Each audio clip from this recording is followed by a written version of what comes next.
Hi there, and welcome to this fifth and last lesson in this series of lessons that I call Stretching the Blues, where we take the A minor pentatonic scale and add something cool to it for each of these lessons. So today, let's wrap it up, shall we? We'll finish the 12-bar blues solo that we started. And we're going to be building on these concepts that I taught you in the previous lessons. So let's get right to it. I'll play the whole solo for you now.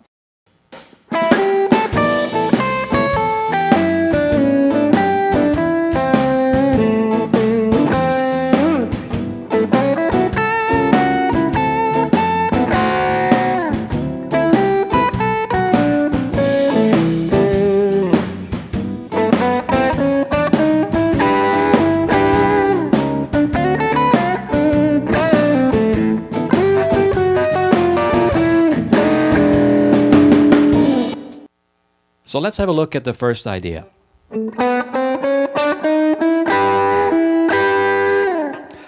That lick comes starting on the 1 chord and going to the 5 chord. And it's using that long chromatic thing that I talked about before.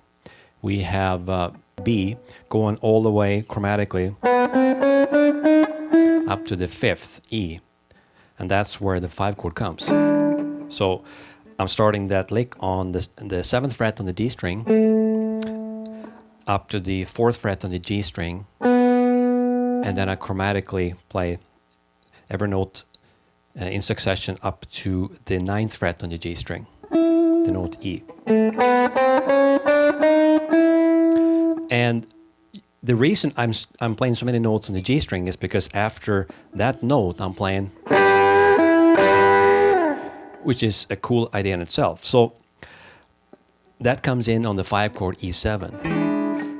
So what I'm doing here, this is sort of a Stevie Ray Vaughan type of thing.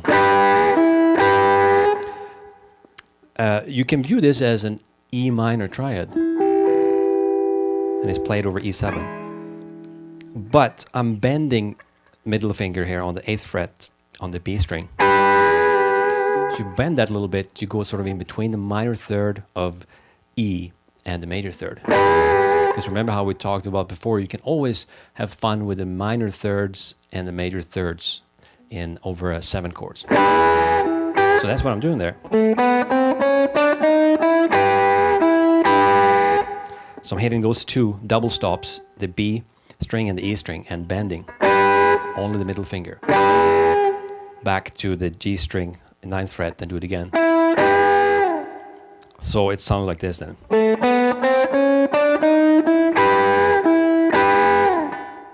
So that last stuff there happens on the E7. And then the progression goes to the 4th chord, D7. And then I'm playing a similar idea, but it sounds like this.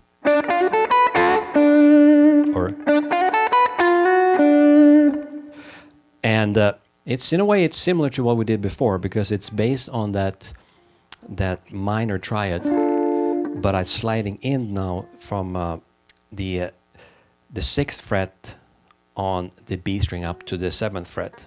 So that's the minor third of D here, and this is just the major third of D, which is cool. And then I'm going up to 5th fret and 7th fret on the E string. And then you can either go like before or just slide in. I like to use that major third of D, that note, and then back to root note D here.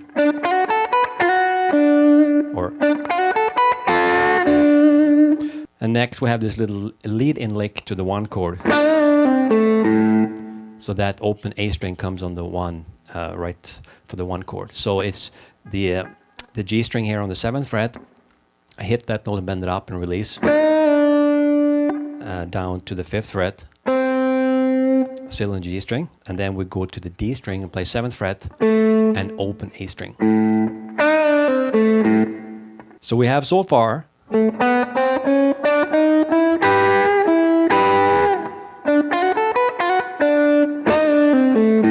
then we just have that turnaround lick at the end.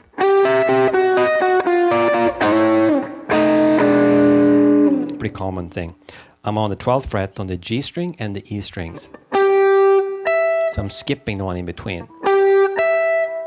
So I'm starting on the G string, up to E string, back to G string, and now I move the hand down this direction 1 fret, still in G string, and start over.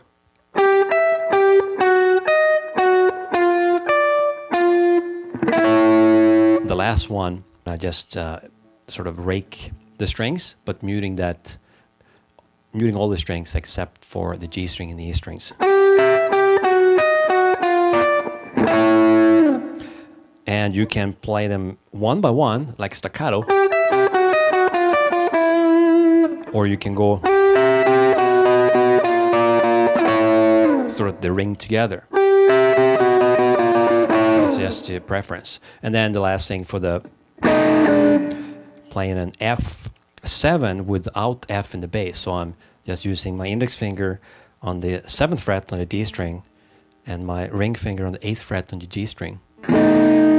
It's like an F7 without actually F in the chord. It's like a fake little chord, a dyad it's called. And then half step down, which fits with E7.